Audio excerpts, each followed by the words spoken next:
Okay. Alright.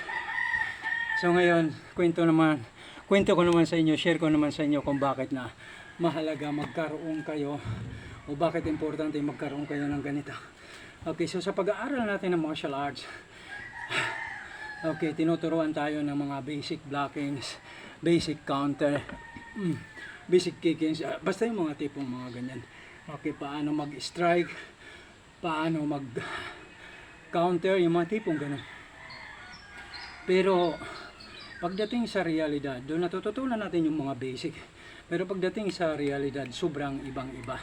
Napakalayo, okay? Lalo na pagdating sa blockings and then counter. Kasi halimbawa ganito. Okay? So, ito halimbawa, pagka mayroon tayong partner sa demo, okay? Lahat control. Okay? So, bablock ka. Counter ka. Bam! Bam! So, madami kang mga combination ng mga pinaggagawa. Yan. Bam! Bam! Bam! Bam! Bam! Bam! Bam! Bam! Bam! Bam! Sabihin mo na lahat ginagawa mo. Lahat ng mga malulupit na counter.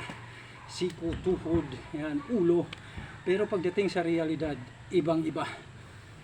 Sobrang ibang-iba yung. Kumbaga, bago mo magawa yung mga pinaggagawa mo, ay talagang swerte mo. Okay? Kasi yun umiilang, kumaka-counter. Okay? Dumidiskarte, talagang ipapasok niya yung mga atake niya. Ganun ang gusto nun. Kumbaga sa realidad, durugan.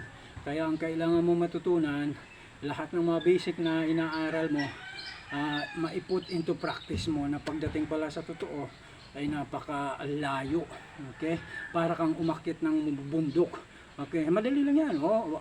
Para ka lang umakyat ng bundok pero hindi ang totoo niyan. Ganon din. Habang umaakyat hindi mo alam ang pakiramdam kapag umaakyat ka ng bundok. Yung pagod, yung ngalay, yung hingal, yung mga tipong ganon. Ay kung mayroon kang sakit sa puso o yung mga ganyan, okay ka sa mga demo-demo pero ang bagal mo pala. Okay? Ang bagal mo mag-counter, ang bagal mo mag-strike, ang bagal mo umilag, lahat wala. So kailangan maiput into practice. Iyon, okay?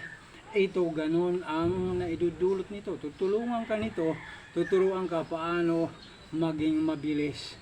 Okay? Paano mabilis umilag, sumalag, umiwas, umatras, umabante, maglateral, mga ganyan.